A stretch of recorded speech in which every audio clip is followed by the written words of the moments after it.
Assalamualaikum warahmatullahi wabarakatuh. Alhamdulillahilladzi at'amana bi ni'matil imani wal islam. Asyhadu an la ilaha illallah wahdahu la syarika lah wa asyhadu anna Muhammadan abduhu wa rasuluhu la nabiyya wa la rasula ba'dahu.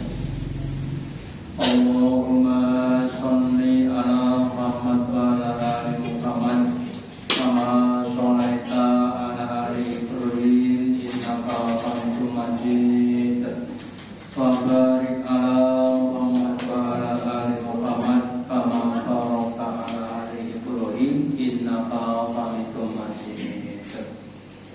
Qala Allahu ta'ala fi kitabil karim a'udzu billahi minasyaitonir rajim. Ya ayyuhalladzina amanu ittaqullaha haqqa tuqatih wa la tamutunna illa wa antum muslimun. Wa qala Rasulullah sallallahu alaihi wasallam, Iqra'ul Qur'an sayati yaumal qiyamah safi'an li as-sadiqin. Bapak Ibu hadirin yang dirahmati Allah Ta'ala, yang pertama dan utama, marilah kita selalu meningkatkan, menambah kesyukuran kita, keimanan dan ketakwaan Allah Ta'ala dengan mendampaikannya dan larangan. Juga mengingatkan kepada kita semua tentang pentingnya membaca Al-Quran. Nabi bersabda, Nabi perintah kepada kita, wahai umatku, wahai umat Islam, Iqra'ul Quran, bacalah Al-Quran. Kenapa? Karena saya yaumul qiyamah safi'an li ashabihi. Karena bacaan Quran itu besok pada hari kiamat akan menjadi pensyafaat, pembela bagi ahlinya, bagi yang membaca, yang mempelajari, ya, yang mengajarkan Al-Quran. Sehingga kalau kita semakin banyak mau membaca Al-Quran, satu hari berapa juz? Kalau juz, alhamdulillah, maka akan semakin banyak saat kita dapatkan. Semakin sangat banyak, maka kita akan semakin ringan dalam pada hari kiamat dan sebaliknya.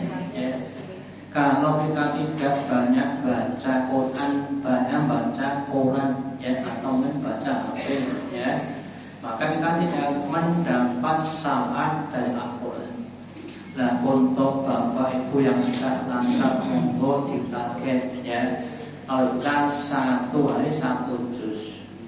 Bagi ibu yang belum lancar, monggo dilancarkan, dibuat target satu hari satu halaman atau yang lainnya.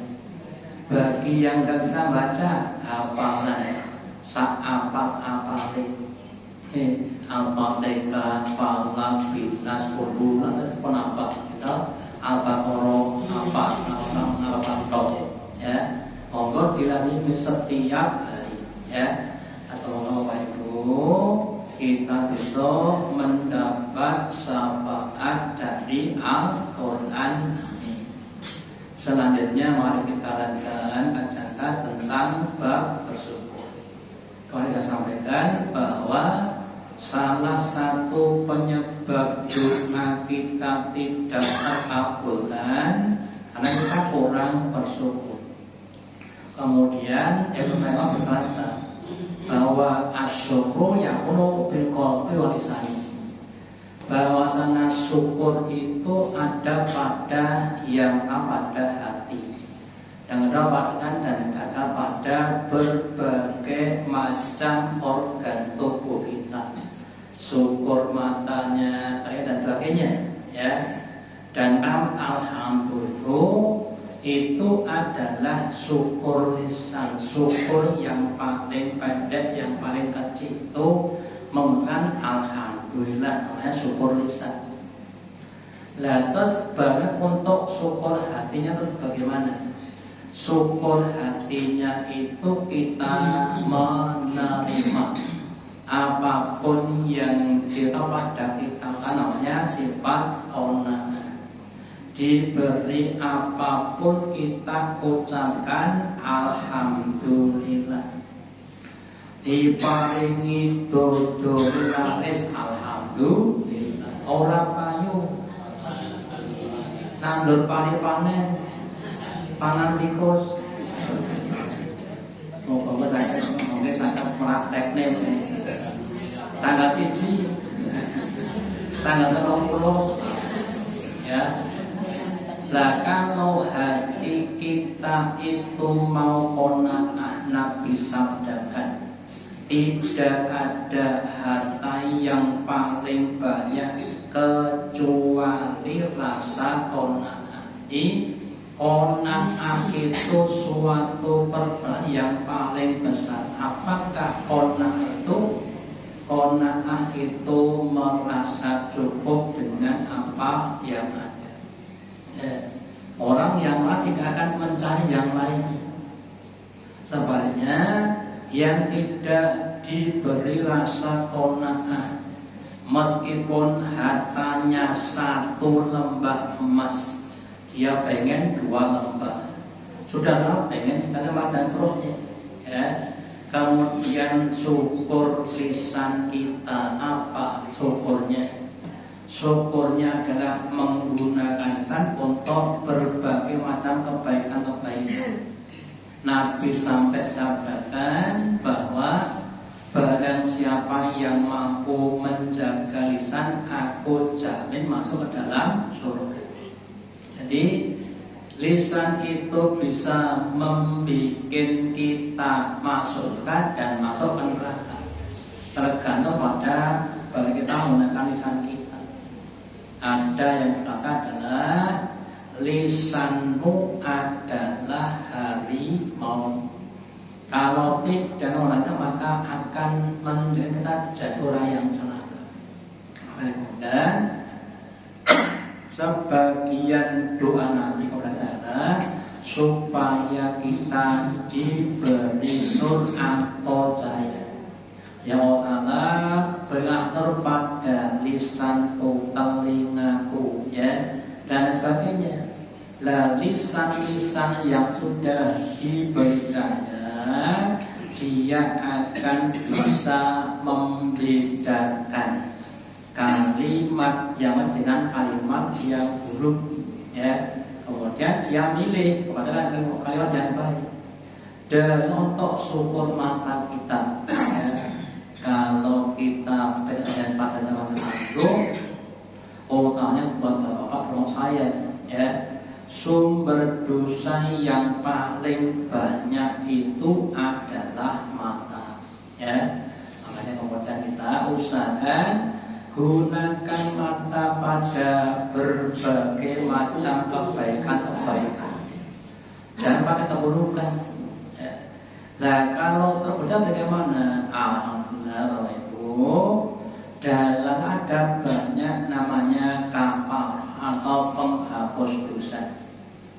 Ketika kita berwudu membasuh muka, maka dosa-dosa muka termasuk dosa mata akan berguguran. Ya, itu terus gunakan pada tempatnya. Syukur tentang telinga, ternyata digunakan untuk mendengarkan perkara-perkara yang baik, ya, bukan perkara yang tidak baik, ya. Dalam yang lainnya, syukur tangannya kan begitu. Lah kalau semua orang kalau kita guna syukur, maka akan jadi tambah nikmatnya. Meskipun usia sudah 80 atas bahasa dalam bahasa, sudah 90, tapi masih kuat ke masjid, ya. Karena kesyukuran ditambah kekuatan kakinya, ya. Apalagi bapak ibu nek pas subuh nek wis sepuh posone cendek-cendek, ya boy, panjang-panjang, ya. Tetap kuat, alhamdulillah. Selama saya jadi imam belum pernah ada yang jatuh boro-boro posone panjang, alhamdulillah. Ya. Nah, kemudian yang begitu, ya. Jadi bapak ibu, kalau organ tubuh kita gunakan untuk syukur, ditambah nikmatnya tambah kuat, ya. Namun masalah tadi dan sebaliknya, kalau tidak disyukuri akan jadi musibah, entah itu maksudnya yang paningannya atau matanya dan sebagainya. Oh, pentingnya syukur untuk organ tubuh kita. Kemudian hakikat syukur menurut Ibnu Qayyim adalah at-tanahu al-ni'am. Yang pertama, syukur hakikatnya adalah sanjungan atas segala nikmat, ya. Diparingi sehat, alhamdulillah diparingi sehat. Sehat yang ra didit pun bagus. Ya. Sehat yang boten didit pun tetap alhamdulillah Bapak Ibu. Ya. Nah, tadi nikmat sehat itu yang kadang sering terlupakan. Nabi sabdakan nikmatani ma'atu minanas. Asikatu wal faqr, ada dua kenikmatan yang sebagian sama terlupakan. Apa itu? Sehat dan kesempatan. Terus dikatakan pula bahwa asikatu taju nikmat layu ilal ma'rif, yang artinya kesehatan itu merupakan mahkota nikmat sayangnya. Tidak, ini kata orang-orang yang sedang sakit. Jadi kalau pas sehat itu enggak terasa nikmatnya sehat, tapi ketika baru terasa nikmat kesejahteraan keluarga. Ya. Nabi itu kadang-kadang bermesraan dengan istrinya. Sebenarnya yang adalah Nabi tidur di pangkuan istrinya. Bapak-bapak, ponase film saret dengan pangkuan kalian ponase dari mana? Bon, kayak lagi. Ngomong ya, itu untuk apa? Mensejahterakan, ya, pada hubungan suami dan istri, ya. Nikmat keselamatan, yaitu negara Israel yang baru dibombardir Iran baru beberapa hari sudah bengok-bengok. Sementara apa itu bertahun-tahun, gitu. Kita Bapak Ibu disebut nikmat keselamatan diri kita itu hidup di daerah yang harus disyukuri. Terus kemudian yang kedua, bahwa waktu, dan kemudian yang kedua adalah mencintai. Dicintai nikmat itu sehingga akan selalu tambah nikmatnya. Sekedar suatu ilustrasi yang saya sampaikan Bapak Ibu, orang itu makan kalau sedikit rasanya nikmat. Makem jeneng nek jaman depen ngangge suruh. Yang itu yang tapi dulu, nah, kita sambil dinikmati akan jadi satu kenikmatan. Ya, kita akan semakin bisa menghargai nikmat. Itu yang kedua. Yang ketiga, wal amalu bi taati. Yang ketiga, hakikat syukur itu adalah beramal dengan nikmat untuk taat kepada Allah. Ya. Diparingi badan satu untuk sholat jamaah di masjid. Namanya pengamalan tadi. Ya. diparingi bondo duit kira waktu nggih infak sedekah. Dimulai dari iya tanggungannya, yaitu diberi nafkah biar untuk keluarga dan seterusnya, ya. Kemudian juga untuk yang lainnya kita diparingi situasi kondisi yang kondusif monggo di untuk ibadah, ya. Jadi Bapak Ibu, kalau nikmat itu digunakan untuk taat, Allah akan berikan nikmat yang lebih besar lagi, dan itu akan memudahkan tangga besok di akhirat, ya. Sehingga kalau orang itu diberi nikmat yang semakin banyak, maka akan semakin banyak amal yang digunakan. Ceritanya sahabat Nabi yang miskin ini pada yang kaya, dia lawan Nabi kenapa saya ini ngiri dengan orang kaya? Kenapa ngiri? Saya sholat, dia sholat, ya. Saya baca, dia baca dan sebagainya. Tetapi mereka bisa infak, saya nggak bisa infak. Kan saya jadi ketinggalan kebaikan. Oh gitu. Kayak gini. Kalau kamu ingin menusul amal orang kaya, kamu setelah sholat bacalah tasbih, tahmid, dan takbir masing-masing adalah 3, ya. Maka kemudian setelah sholat, yang miskin itu nggak segera pulang, ya, yang nggak segera pulang. Kemudian yang lain kemudian tahu, apa itu yang miskin masih di masjid, ya. Kemudian setelah itu diselidiki dan tahu, ya. Akhirnya yang lain kemudian tidak segera pulang, ya, tetap dikit lagi. Yang miskin kemudian waktu Nabi kenapa? Itu yang lain suka dikit, yang memang begitu.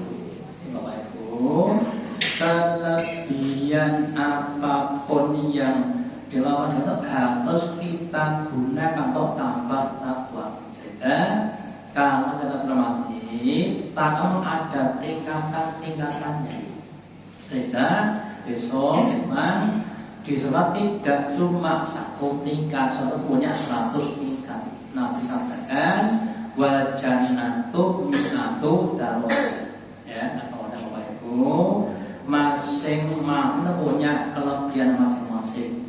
Ada yang dilebihkan ilmunya monggo, ya, dan itu tak bermanfaat. Ada yang dilebihkan harta dan yang sebagainya. Jadi kita berusaha untuk menggunakan nikmat untuk taat, ya. Bahkan mungkin yang bodoh, yang miskin, yang sepuh itu punya fadilah apa? Fadilahnya adalah kesabaran dan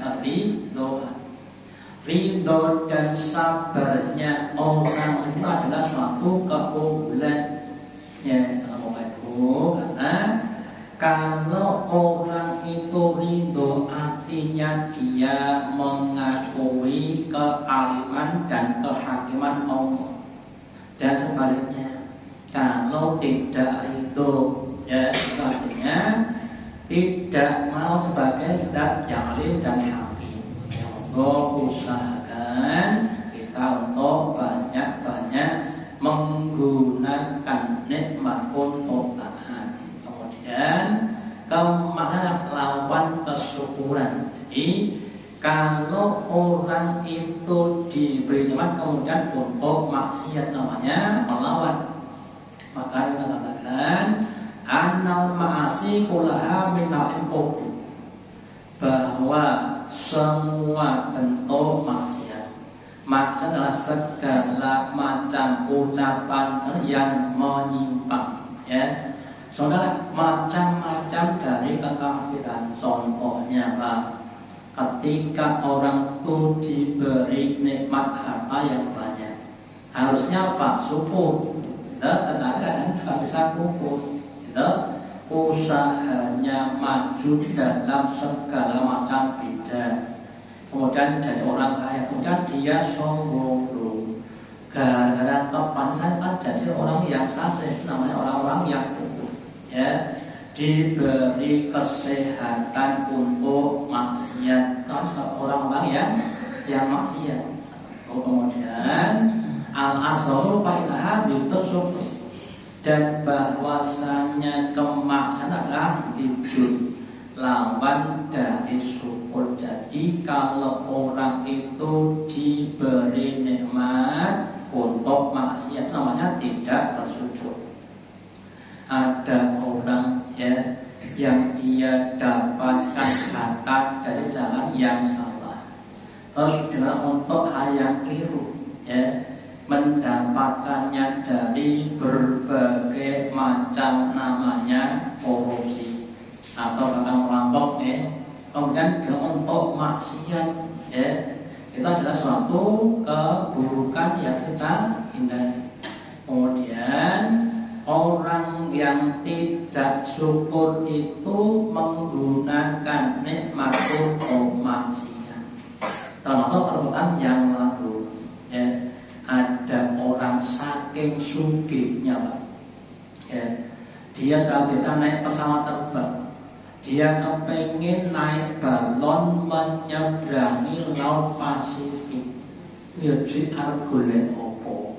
Nah, kita numpak balon itu dikawal dengan daya sangat banyak sekali, dimubadirkan, atau ada yang mengadakan pesta, terus diakhiri dengan pembakaran uang sebagai bentuk kekayaan. Namanya juga orang yang tidak syukur, atau mereka itu membuang-buang harta untuk tujuan yang tidak jelas. Ada orang saking kayanya, punya pun sampai 70 banget, terus kemudian dijajar 1, 2, sampai 70, kemudian dia naik mobil, kemudian naik itu loncat, kemudian jatuh, nggak sampai mobilnya rusak, kakinya patah, itu kemudian setelah sembuh ya diulangi lagi, cuma kepengen dicatat di The Book Guinness of Record sebagai orang yang mampu melewati mobil yang jumlahnya banyak. Jadi hanya untuk hal yang sore tadi. Lah kita jangan berbohong. Jadi kita tuh harus menggunakan nikmat untuk tujuan yang manfaat. Kemudian rukun syukur, perkara yang perlu kita cermati dalam bersyukur. Yang pertama, mengambil nikmat itu berasal dari Allah, meskipun kadang-kadang sekelas kita ini artinya dari mungkin sumber yang lainnya. Yang jadi petani dapat nikmat lewat petani, tapi dari orang lain. Yang jadi pedagang lewat perdagangan Israel, tapi hakikatnya adalah dari Allah. Yang kedua, memuja atas nikmatnya tadi dengan ucapan alhamdulillah. Jangan sampai kita tidak mengucapkan. Karena sebagian orang besar mengatakan ketika kita makan seperti makan wedangan, wedangan kadang seruput kemudian ambil, kemudian berhenti jagungan. Ketika mau makan gimana? Ada yang katakan setelah selesai alhamdulillah, kemudian ketika makan kemudian bismillah lagi. Kadang-kadang bismillah beberapa kali, nggak masalah. Itu kita usahakan untuk jangan lupa untuk memuji pada Allah. Terus yang ketiga adalah menggapai ridho dengan menggunakan yang untuk ketaatan tadi, supaya itu kemudian kita gunakan untuk berbagai macam amal yang dilakukan oleh Allah. Seandainya kita gunakan untuk membeli barang-barang yang mewah, saking kaya kadang-kadang waktu beli barang-barang yang mewah, beli rumah yang mewah dan sebagainya. Lah ketika kita mendapatkan dan kemudian kita niatannya adalah menunjukkan nikmat ketika ada orang yang berpakaian baik, ya, kemudian sahabat tanya kepada Nabi, kalau ada orang yang dia mengalami yang itu bagaimana? Ya, Nabi berkata, selalu dat yang indah suka pada keindahan.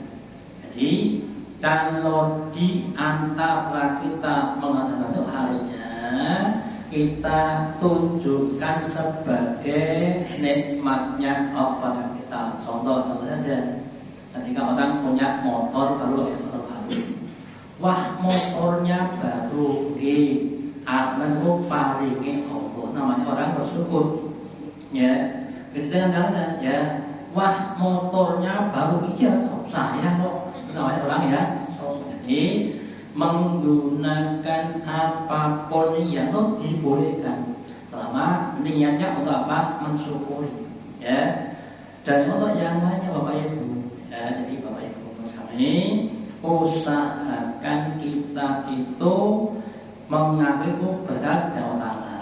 Kemudian juga ketika kita itu diberi orang lain, ya, kita dikasih mamanya makanan, terus kita memberikan makanan lagi, apalagi, ya, itu tujuannya untuk berbakti kepada Allah. Katakan, balaslah kebaikan dengan kebaikan. Contoh saya, enten tiyang duwe gawe, siang, kemudian si B nyumbang 200.000, ya. Kemudian ketika si B itu digawe, si satu nyumbang 250.000, ya. Tapi harus diluruskan bahwa itu itu karena perintahnya Allah Ta'ala, bukan karena utang-utangan, ya. Tak sumbang 250.000 malah rugi, itu namanya kan tidak hebat. Jadi kita harus itu membalas dengan yang lebih baik tadi. Kemudian ridho Allah itu harus menjadi tujuan kita dalam beramal. Bapak Ibu, kalau Allah sudah ridho, maka semua yang kita akan jadi kebaikan kita dan sebaliknya, ya. Kalau tidak itu, maka sana tidak akan datang pada kita tadi. Jadi ridhonya sebagai suatu tujuan akhir dari kita. Ridho itu adalah nikmat yang paling besar. Besok insya Allah ketika kita masuk surga, ya, pertama yang diberikan nikmat-nikmat jasadiah, makanan, minuman sebagainya, sampai pakaian sebagainya. Kemudian nikmat yang paling ada, nikmat namanya keriduan kepada kita. Jadi ridho itu sebagai suatu nikmat yang paling maksimal. Makanya kita usahakan ridho kepada dan apa yang ditolak pada kita, meskipun kadang-kadang juga tidak kita itu. Contoh saja, kalau kita dikondok dengan kondok yang tidak enak menurut kita, diparingi berapa kadang-kadang angel untuk itu kuatnya.